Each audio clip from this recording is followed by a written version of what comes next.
2002년에 우리나라 월드컵 때 그 4강 신화를 만들 때 8강전을 포르투갈하고 했잖아요. 그때가 금요일 밤이었습니다. 그때 제가 사랑의 교회에서 금요 심야 기도회를 담당하고 있었습니다.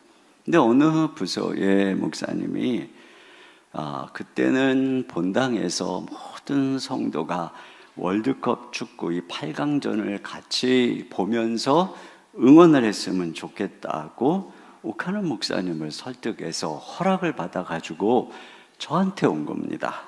근데 그때 저는 금요 기도회 시간에 기도를 제쳐두고 본당에서 월드컵 축구를 생중계로 본다고 이게 이제 제 신앙 양심상 못 받아들이겠더라고요. 그래서 제가 다시 오카노 목사님한테 찾아가서 강력하게 주장해서 금요 심야 기도회를 진행했어요. 다들 남들은 축구 보는데 저는 그때 평소보다 3분의 1도 안 나온 성도들을 데리고 간절히 기도를 했던 기억이 있어요.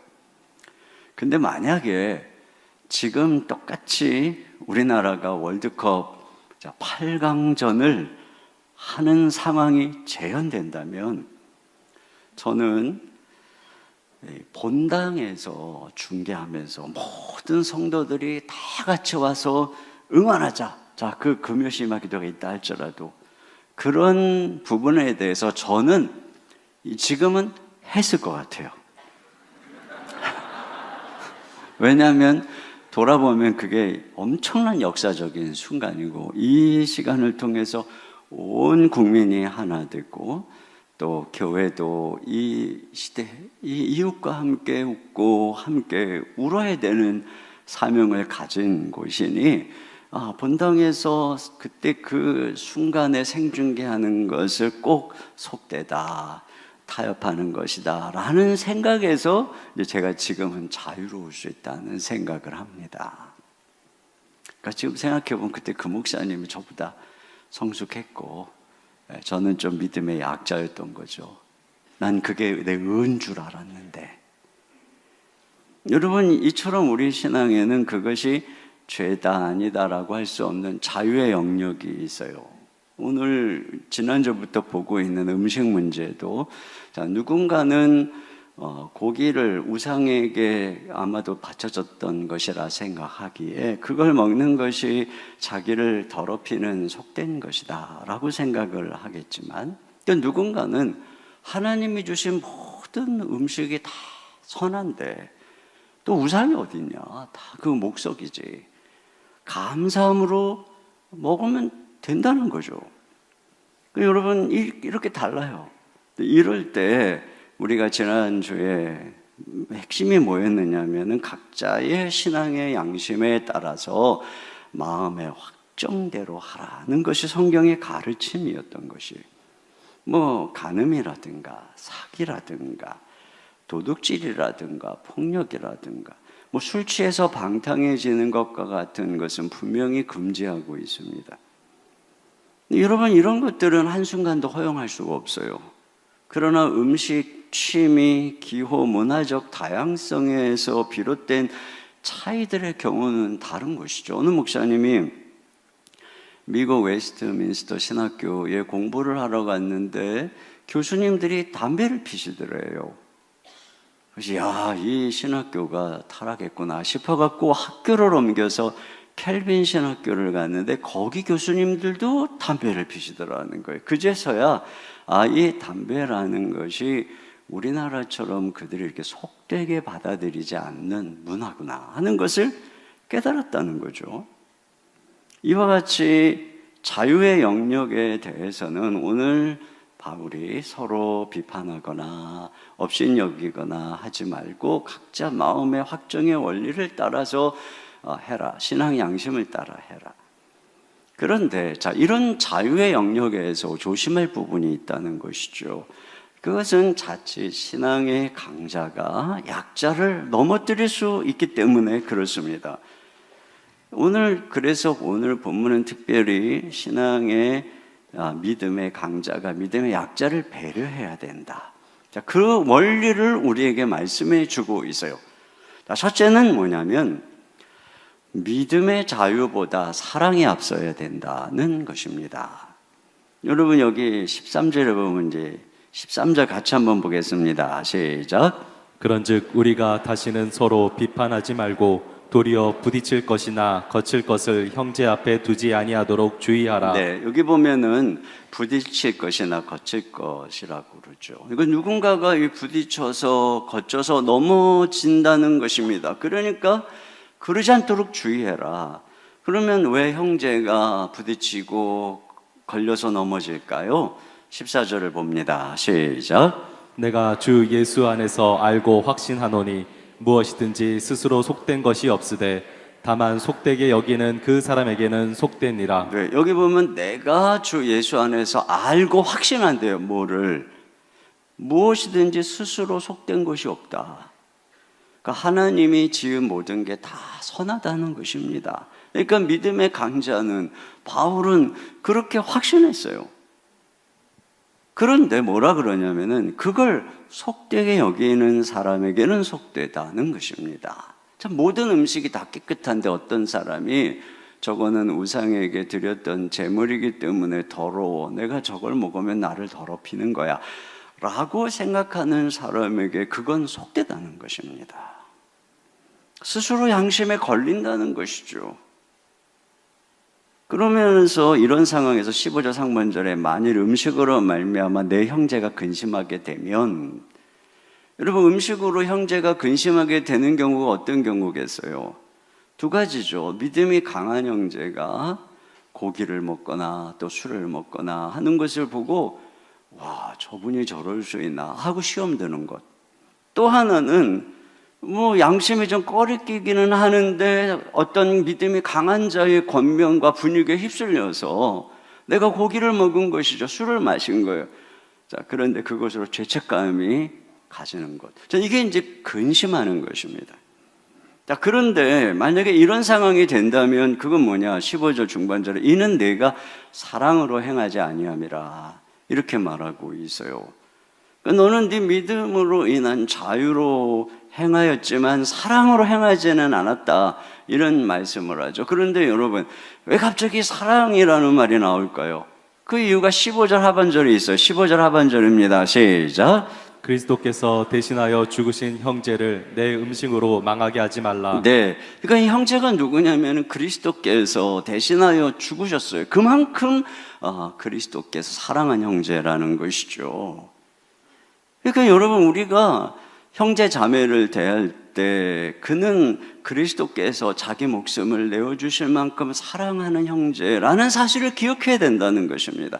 우리가 이미 앞에서 살펴본 것처럼 우리가 자유를 얻었지만 그 자유를 육체의 기회를 삼지 말고 사랑으로 서로 종노릇해야 된다고 그랬어요. 우리가 서로 사랑으로 빚진 존재로서 사랑의 채무자로서 이게 우리 신자들의 가장 중요한 동기고 원리라 이런 이야기를 했어요. 그렇기 때문에 우리 믿음의 강자들이 그리스도 안에서 약한 형제를 대할 때 이 자유보다 그 지식보다 사랑을 앞세워야 된다. 아무리 내 확신이 내 주장이 옳은 것이라 할지라도 먼저 사랑의 동기로 대해야 된다는 것이에요. 옛날에 그 재래실, 예전에는 화장실이 다 재래식이었잖아요. 푸세식. 그때 전해 내려오는 전설이 하나 있어요. 그게 뭐냐면은 그 푸세식 그 화장실 아래서 귀신이 빨간 선 줄까 파란 선 줄까 한다는 그 전설이 있어요. 그렇기 때문에 어릴 적에 푸세식 화장실을 가는 것은 공포였어요. 어느 날 밤 어린아이가 화장실을 가는데 무서운 거예요. 그러니까 엄마한테 엄마 화장실 같이 가자 그랬더니 엄마가 이렇게 얘기를 했어요. 얘야 너 주일학교 다니지 너 주일학교에서 뭘 배웠니? 하나님이 항상 너와 함께 하신다고 그랬지. 그리고 그거 다 지어낸 얘기야. 그리고 예수 믿는 사람은 귀신도 못 건드려. 그러니까 걱정하지 말고 갔다 와 그랬어요. 지식이죠, 지식. 근데 이 아이가 그래서 가다가 결국은 어스거스한 그 화장실 앞에서 다시 발길을 돌려서 엄마 무서워요 이렇게 얘기를 했어요. 그랬더니 그 엄마가 이 병신같이 귀신 들렸어요 빨리 갔다 와 뭐 이렇게 얘기를 했어요. 이게 뭐예요? 사랑이 없는 것이죠. 여러분 어떻게 해야 됩니까? 같이 가야죠. 같이 가서 그 아이 화장실에서 일 보는 동안 바깥에서 노래를 불러주고 얘기도 해주고 그리고서 나오면 봐봐 귀신 같은 거 없지? 그거 다 지어낸 얘기야 이러면서 지식을 사랑으로 가르쳐 주어야 되는 것이죠. 이게 이제 성경의 원리라는 거예요. 근데 여러분 그렇게 하지 않고 믿음의 강자가 자기의 생각이 옳다고 약자를 몰아붙이면 결국은 그 믿음이 약한 사람은 상처를 받는다는 것입니다. 그래서 영원히 망한다는 거예요. 저 여기 보니까 형제를 내 음식으로 망하게 하지 말라. 여러분 여기 망한다는 것은 자 누군가의 행동을 보고 시험에 들거나 또는 자기가 양심의 꺼리낌으로 먹어서 이 죄책감에 빠져 있는 이런 것들이 이제 그의 타락의 첫걸음이 될 수가 있다는 것입니다. 제가 아는 한 주일학교 교사가 있어요. 아주 신실한 분이었는데 어느 날 친구하고 함께 소주방을 갔어요. 소주방. 자, 이 분은 믿음이 신실하니까 사이다를 먹었고, 자, 그는 이제 믿지 않는 사람이니까 이제 술을 먹으면서 자, 이런저런 좀 이야기를 나누게 된 것입니다. 그런데 그걸 그 소주방에 앉아 있는 것을 마침 주일학교 아이가 지나가다가 봤어요. 그걸 보고 상처를 받은 것입니다. 자기가 정말 존경하는 선생님이 술을 먹는다는 사실에 충격과 상처를 받았어요, 이 아이가. 그래서 교회를 안 나오는 겁니다.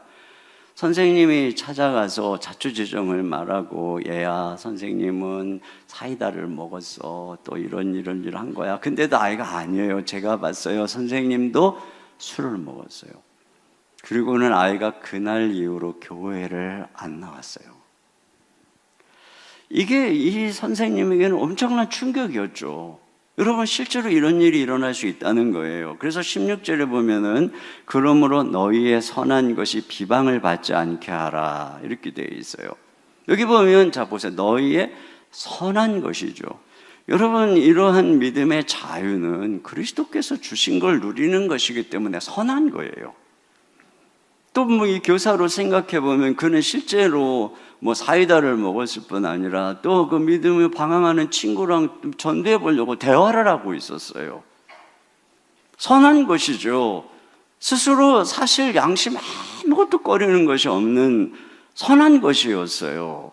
여기 강자가 고기를 먹는 게 그와 같다는 거죠. 하나님이 창조한 모든 것이 선하기에 감사함으로 먹은 거예요. 그런데 뭐라 그러냐면 그 선한 것이 비방을 받지 않게 하라는 것입니다.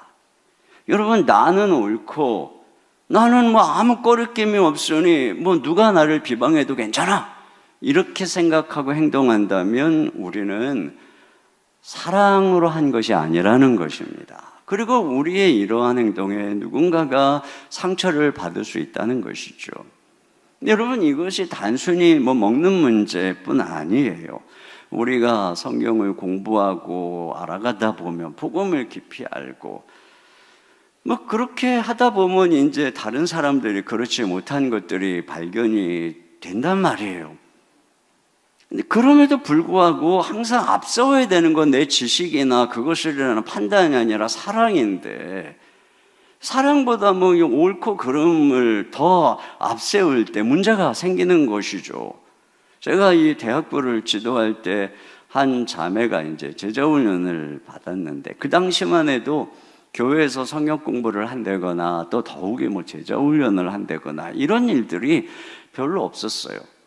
제자훈련하면 뭐 성경 암송하고 하나 자세히 배우고 뭐 책도 막 읽고 이러니까 이제 눈이 열리는 거죠. 근데 이제 그렇게 훈련을 쭉 받다가 보니까 이제 어느 날 아빠하고 대화를 하는데 아빠가 그 교회 이제 안수 집사였어요. 그리고 청년부의 부장님이셨어요. 그랬는데 아빠가 무슨 이제 교회에 대해서 이런저런 하는 얘기가 이 자매가 볼 때 이 성경적이지 않은 거죠. 그러니까 대뜸 뭐라 그랬느냐면 아빠는 교회를 그렇게 오래 다니시고 안수 집사식 하고 부장까지 하시면서 아니 어떻게 이렇게 비성경적인 얘기를 할 수 있어요? 그러면서 이제 성경을 얘기하면서 또박또박 대든 겁니다.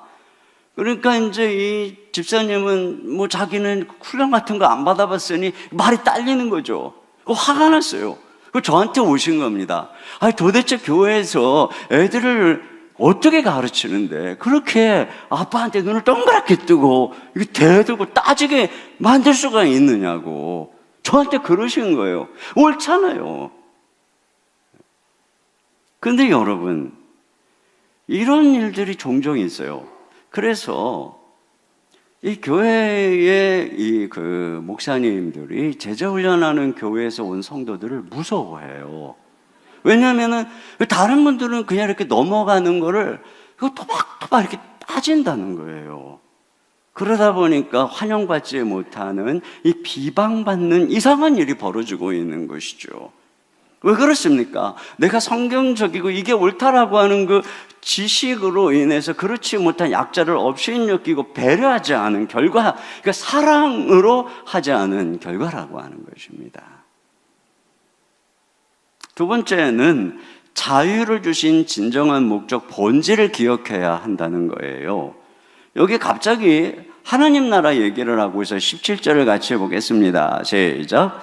하나님의 나라는 먹는 것과 마시는 것이 아니요 오직 성령 안에 있는 의와 평강과 희락이라. 네, 하나님 나라의 본질은 먹는 것, 마시는 게 아니고 성령 안에서 의와 평강과 희락이다. 이 말씀인데요. 그러니까 이건 뭐냐면은 바로 이제 우리의 자유의 목적을 얘기하고 있는 거예요. 그러니까 그리스도 안에서 우리에게 자유를 주셔서 참 우리가 뭐든지 먹을 수 있다는 거 너무너무 감사한 일이죠. 우리가 과거에는 얽매였던 구습에서 자유로워서 이제는 자유를 누릴 수 있는 게 얼마나 감사합니까?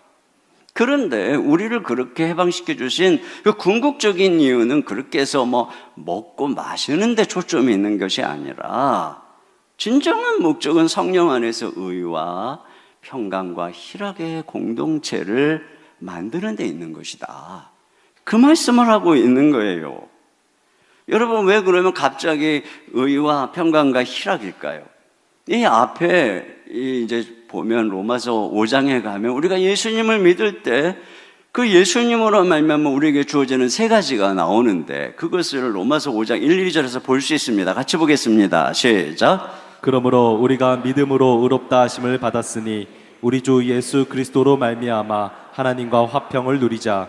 또한 그로 말미암아 우리가 믿음으로 서 있는 이 은혜에 들어감을 얻었으며 하나님의 영광을 바라고 즐거워하느니라. 네.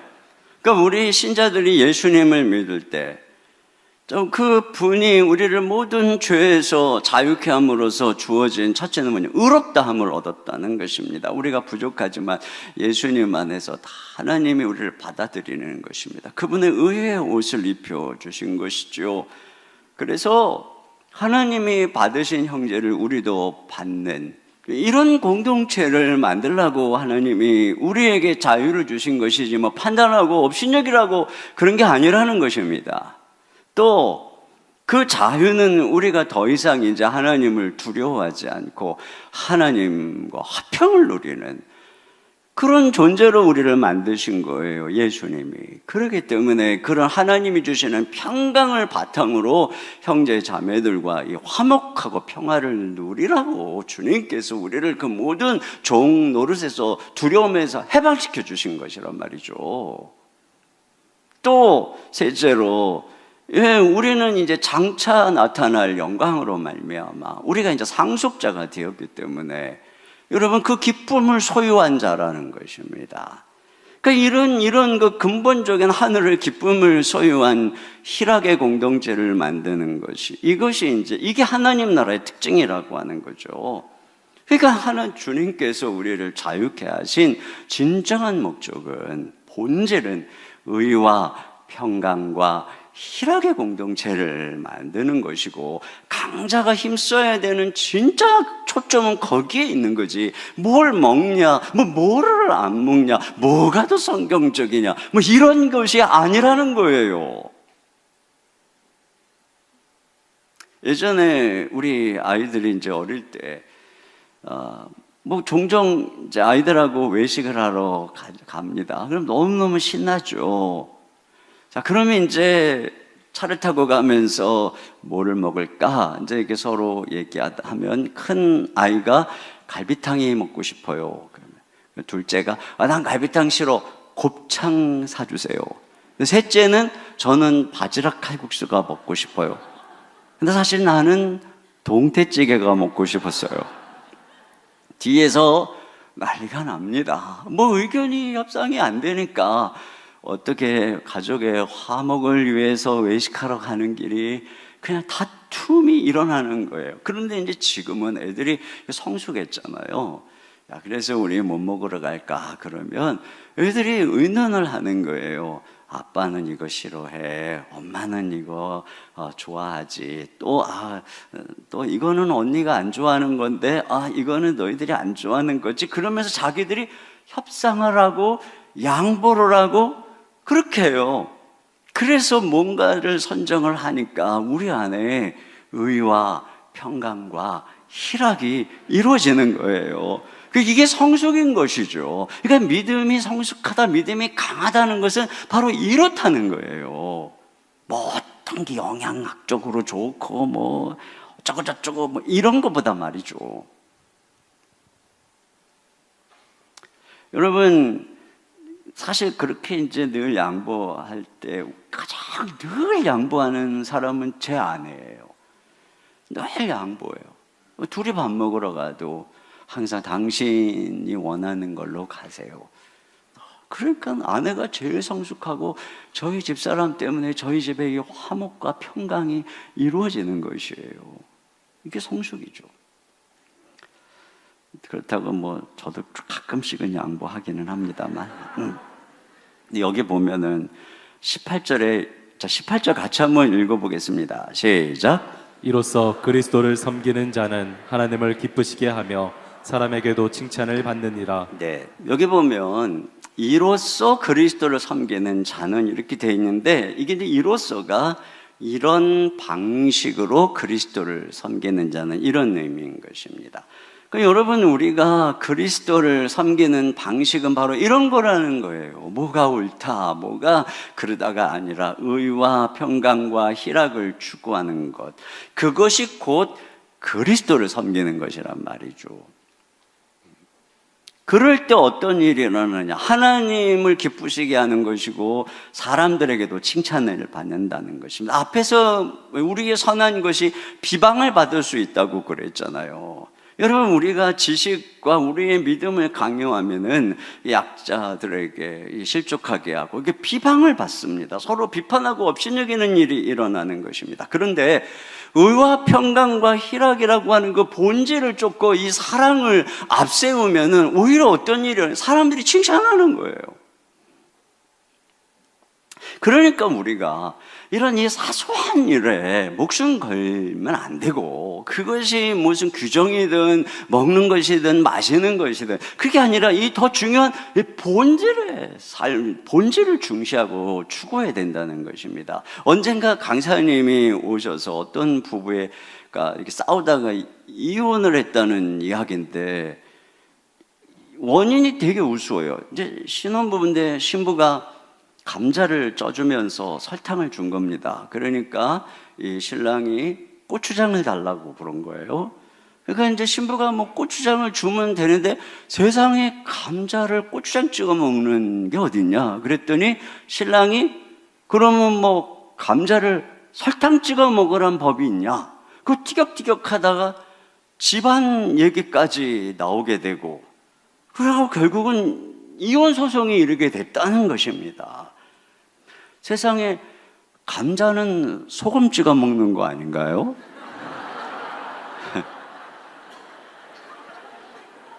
여러분, 이게 뭐가 중요합니까? 자기 취향대로 먹으면 되는 거지. 그러니까 본질, 의, 평강, 희락. 그러니까 우리가 보면 사실 별거 아닌 거 가지고 뭐 이래도 큰 문제 없고 저래도 큰 문제 없으면 좀 여유도 갖고 양보도 하고, 그리고 우리는 지금 의가 이루어지고 있는가, 또 지금 이 평강이 이루어지고 있는가, 우리 가운데 이 희락의 공동체가 이루어지고 있는가, 이걸 추구해야 되는 것입니다. 그럴 때 아름다운 공동체가 이루어지고, 그럴 때 아름다운 가정이 이루어질 줄로 믿습니다. 그래서 세 번째는, 자유보다 아름다운 것은 약자를 배려하는 것이란 말이에요. 여러분, 여기 20절 상반절에 음식으로 말미암아 하나님의 사업을 무너지게 하지 말라 이렇게 되어 있어요. 그러니까 하나님 나라 이야기를 하다가 또 갑자기 하나님 사업을 이야기합니다. 여러분, 하나님의 사업이 뭐예요? 그리스도께서 이루신 하나님의 나라가 하나님의 사업이죠. 그러니까 의와 평강과 희락의 공동체를 세워가는 것, 그런 교회를 세워가는 것, 그런 가정을 이루어가는 것이 바로 하나님의 사업입니다. 그런데 아니, 우리가 별로 중요하지 않은 거 가지고, 또 뭐 음식 문제 가지고 그런 것 갖고 서로를 판단하고 업신여기고 그러면은, 그것 가지고 우리가 지금 하나님의 사업을 무너지게 한다는 것입니다. 어떻게 무너진다는 거가 또 반복하는데, 20절 하반절 같이요, 시작. 만물이 다 깨끗하되 거리낌으로 먹는 사람에게는 악한 것이다. 네, 만물이 다 깨끗하다 또 이야기하고 있어요. 그러니까 이게 지금 그 사상이에요. 하나님이 지으신 모든 것이 다 깨끗하다, 그것입니다.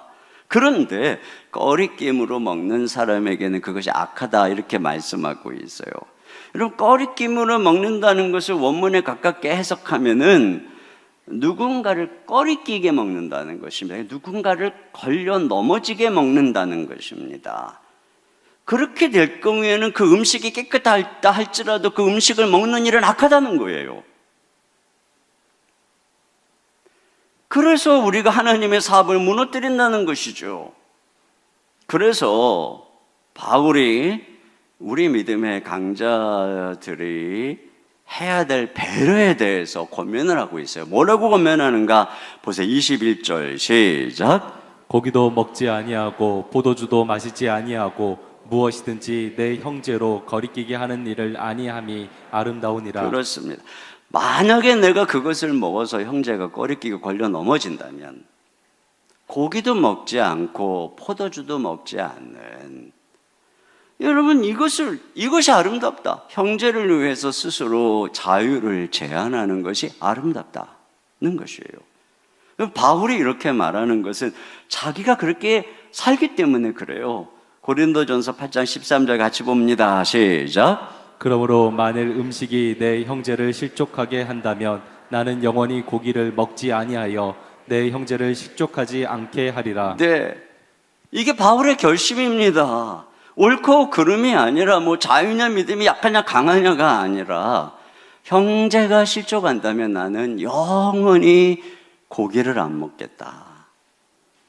어떤 분은 목사님, 술 먹는 게 죄인가요? 아닌가요?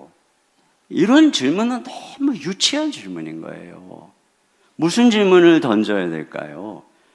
내가 술을 먹는 게 덕이 되는가? 누군가의 믿음을 실족하게 하는 것은 아닌가? 이렇게 술을 먹는 것이 과연 내가 그리스도를 위해 사는 삶이 맞는가? 이걸 생각할 줄 알아야 되는 것이죠.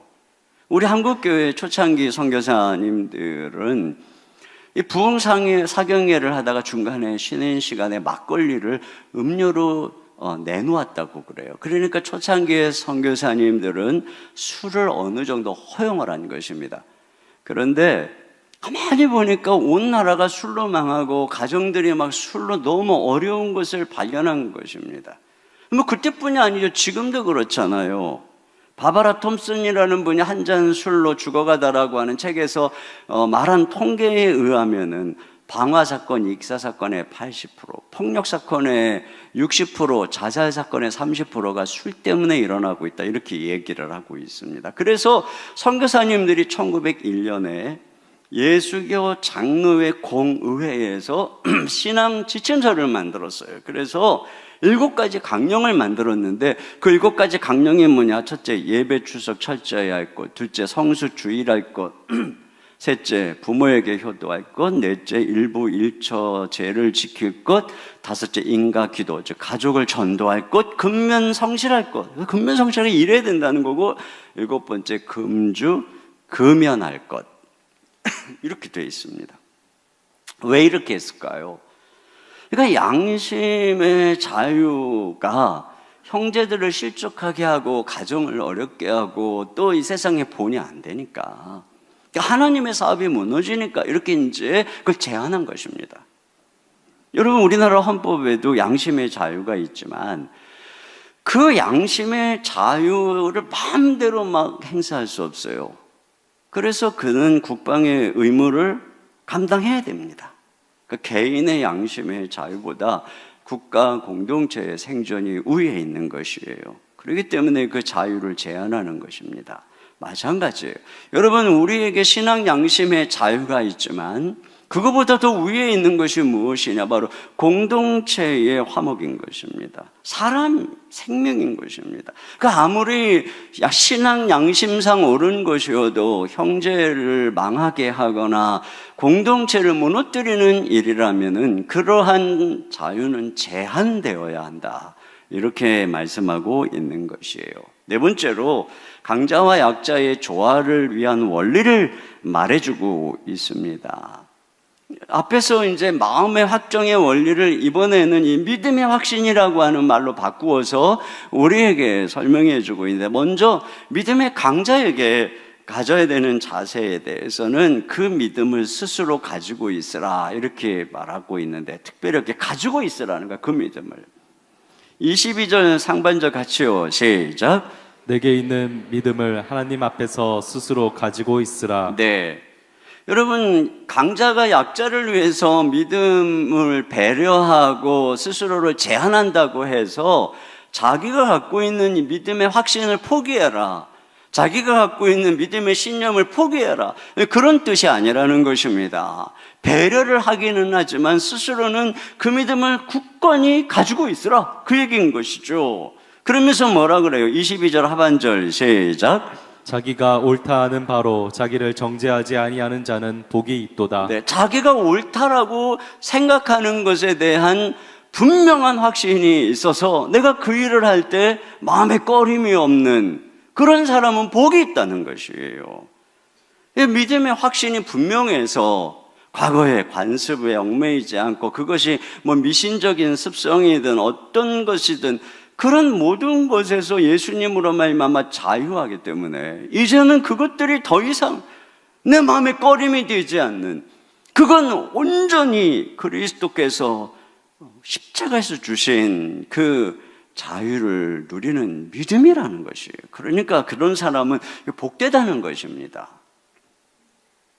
그런데 또 여기서 중요한 건 그 믿음을 스스로 가지고 있으라고 말하고 있어요. 여러분, 이게 스스로 가지고 있으라는 것은 누구에게 강요하지 말고 스스로 갖고 있으라는 것입니다. 여기 보면 의심하고 먹는 자는 죄라 그랬어요. 23절 상반절에 의심하고 먹는 자는 정죄되었나니, 마치 자칫 믿음의 강자가 누군가에게 자기가 가지고 있는 그 믿음의 확신을 다른 사람에게 강요해서 그가 의심하고 있는데도 먹게 만든다면 그건 뭐예요? 정죄됐다. 그를 죄짓게 하는 것이라는 말입니다. 여러분, 누군가가 양심에 이게 이제 아주 확신이 덜해서 그 꺼리 끼는데도 그거를 먹으면, 아, 나는 타협했다, 나는 스스로를 더럽혔다, 그렇게 무너질 수가 있어요. 그러니까 작은 것 하나가 그의 삶 전체를 무너지게 만들 수가 있는 것입니다. 자기를 거룩하다고 생각하는 사람은 거룩하게 사는 것이고, 자기를 더럽다고 생각하는 사람은 더럽게 사는 것이에요.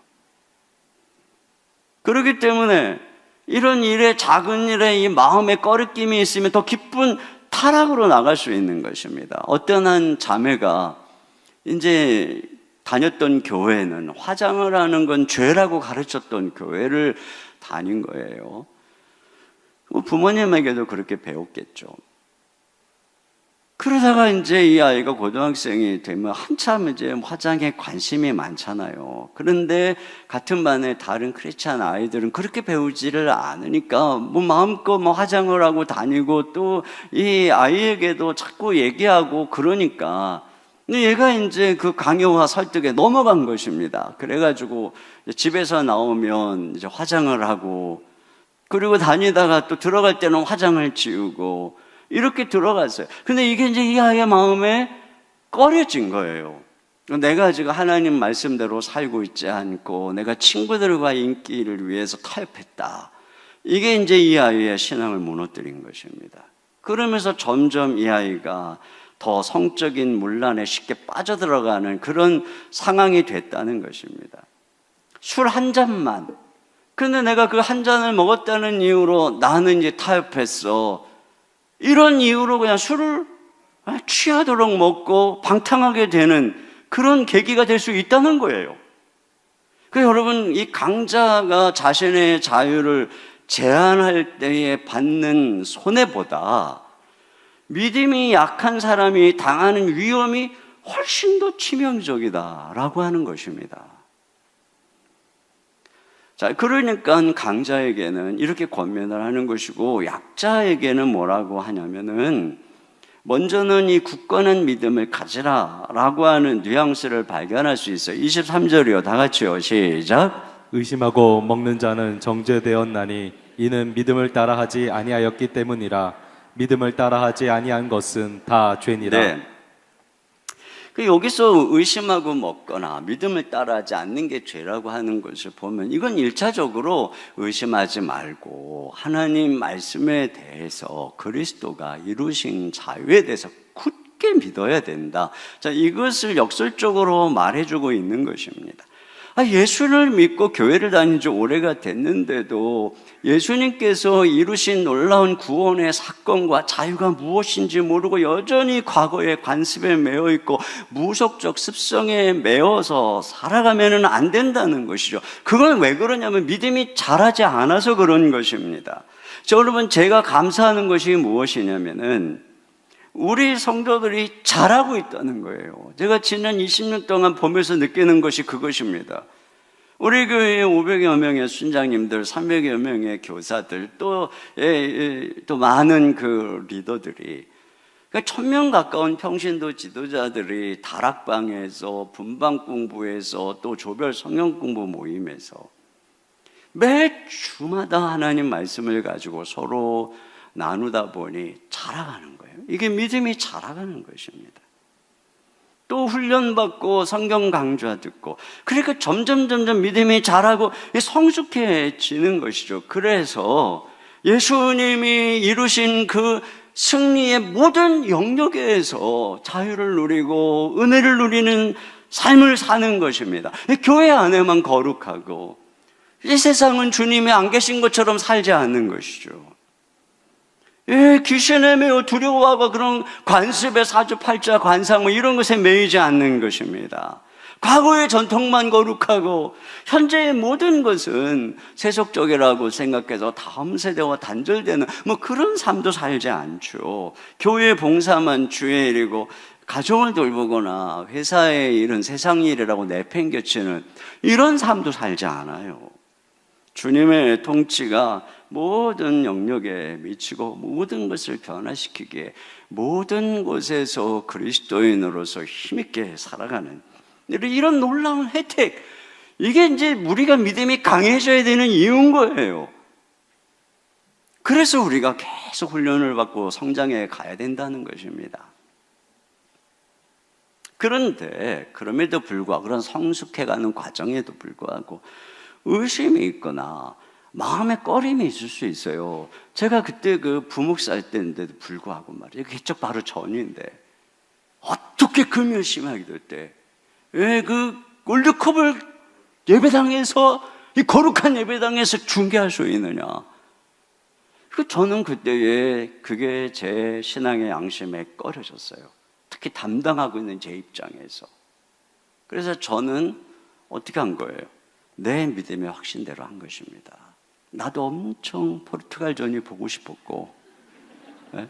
그때 안 나올 사람 뻔히 몇 명 없었지만, 그래, 나는 그냥 내가 믿는 방식으로 해야 되겠다. 그땐 그랬어요. 그땐 그게 옳았어요. 내가 지금 타협했다는 얘기 아니에요. 지금은 내가 이런 부분에서 또 다른 생각을 할 수 있어요. 그러나 그때는 내 마음의 확신이 그와 같았어요. 그렇다면 그 마음의 확신대로, 그 믿음의 수준대로 하라는 것입니다. 그러지 않고 거기서 자꾸 타협하면 그 사람에게 그게 죄라는 거예요. 여러분, 우리가 자기 믿음의 수준대로, 내가 어떤 수준에 있든지 그대로 행하는 게 중요한 것이에요. 기도도 마찬가지입니다.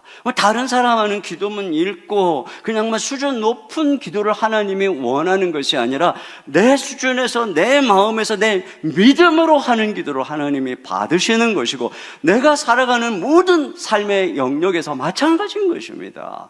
그렇게 자기 수준에서 믿음으로 주를 위해서 살아가는 것, 이것이 자기 수준도 아닌데 타협하는 것보다 100배 낫다는 것입니다.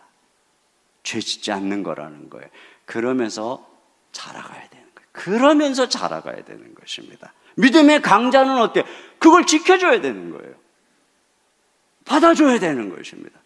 그래서 이와 같이 믿음의 강자와 믿음의 약자가 서로 연합해서 서로 사랑하고 배려할 때 자라가는 거예요, 같이. 이와 같이 하나님 나라의 공동체는 자유를 제한하고 절제할 줄 알고 남을 배려하는 데서부터 세워지는 것입니다. 영국의 찰스 1세 왕 때에 청교도와 성공회가 이게 내전을 벌였는데 청교도가 승리를 했습니다. 그래서 군주제를 파하고 잠시이지만 공화제를 실시한 적이 있어요. 그러니까 청교도가 권력을 잡은 것이죠. 그 청교도들이 당시에 찰스 1세를 처형하고 모든 성공회의 주교 제도를 해체해버렸습니다. 자, 기존 성공회의 모든 도구들을 다 뿌리 뽑았습니다. 그들이 사용하던 공동 기도문도 금지해버리고 성탄절을 비롯한 모든 절기를 다 금지시켰습니다. 그리고 성공회 관련 교수든 친인사들을 다 뿌리 뽑아버렸어요. 왜? 그건 악이라고 생각했기 때문에 그냥 뭐든지 다 근절을 시켜버렸습니다. 영국 국민들은 이 청교도가 이제 모든 것들을 주관하기에 나라가 달라질 거라고 기대를 했는데 오히려 이 청교도들의 종교적 경직성 때문에 국민들이 공감을 잃어버렸어요. 성탄절을 폐지하는데 더 나아가서 아예 성탄절에 사람들이 먹던 건포도 푸딩을 먹지 못하게 하는 이런 타협할 줄 모르는 본성으로 말미암아 영국 국민들이 등을 돌렸어요. 그래서 다시 성공회로 복원하기로 결정한 것입니다. 그러지 않았으면 지금 아마 영국은 장로교가 국교가 됐을 거예요.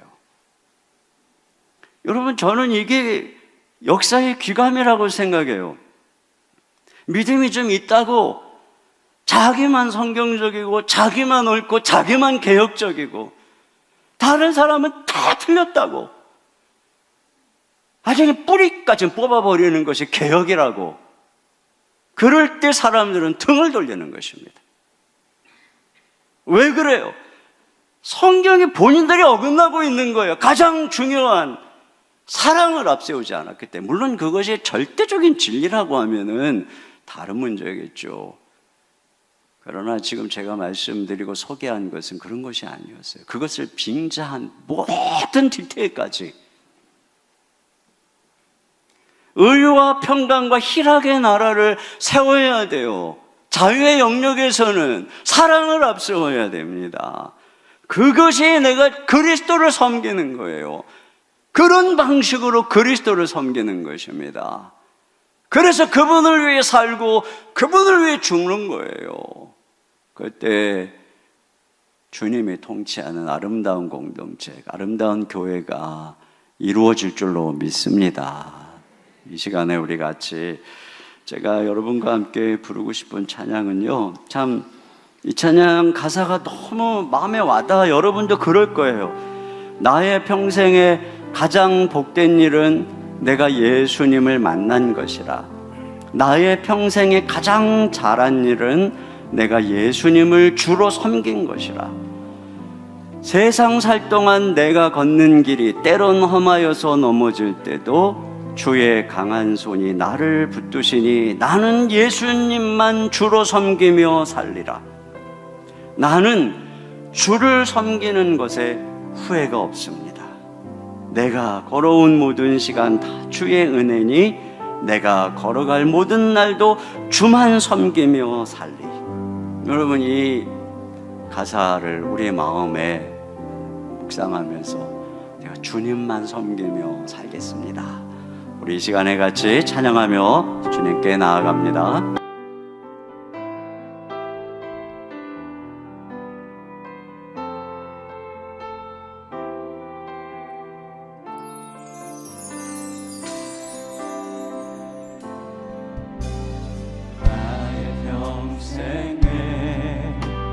가장 복된 일은 내가 예수님을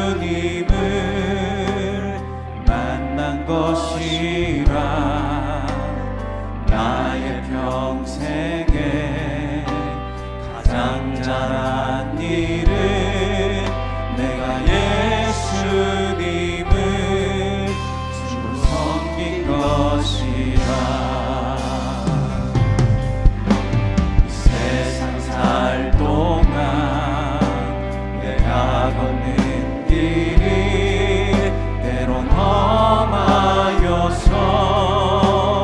넘어질 때도 주의 강한 손이 나를 붙드시니 나는 예수님만 주로 섬기며 살리. 나는 주를 섬기는 것에 후회가 없습니다.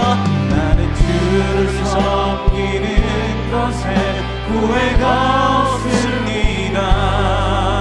내가 걸어온 모든 시간 다 주의 은혜니 내가 걸어갈 모든 날도 주만 섬기며 살리. 오직 예수 이름 부르며 살아가리. 전부 다 다시 한번 나의 평생에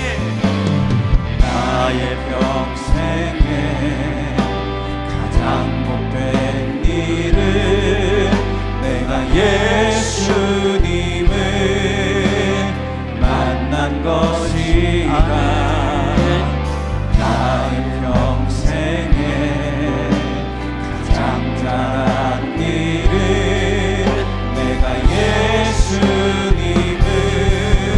주로 섬긴 것이라. 이 세상 살 동안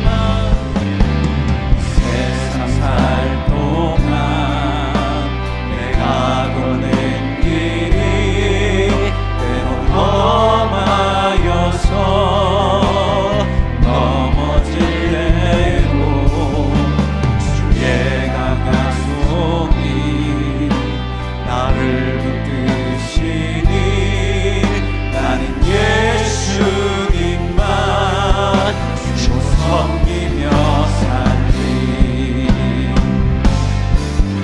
나는 주를 섬기는 것에 후회가 없습니다. 내가 걸어온 모든 시간 다 주의 은혜니 내가 걸어갈 모든 날도 주만 섬기며 살리. 오직 예수 이름 부르며 살아가. 나는 주를 섬기는 것에 후회가 없습니다. 나는 주를 섬기는 것에 후회가 없습니다.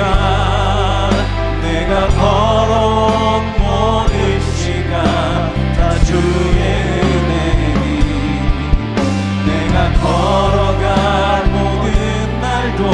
주만 섬기며 살리 오직 예수 이름 부르며 살아가리라. 이것이 나의 간증이요 이것이 나의 간증이요 이것이 나의 찬송일세. 나 사는 동안 끊임없이 구주를 찬송하리로다. 나 사는 동안 끊임없이 구주를 찬송하리로다.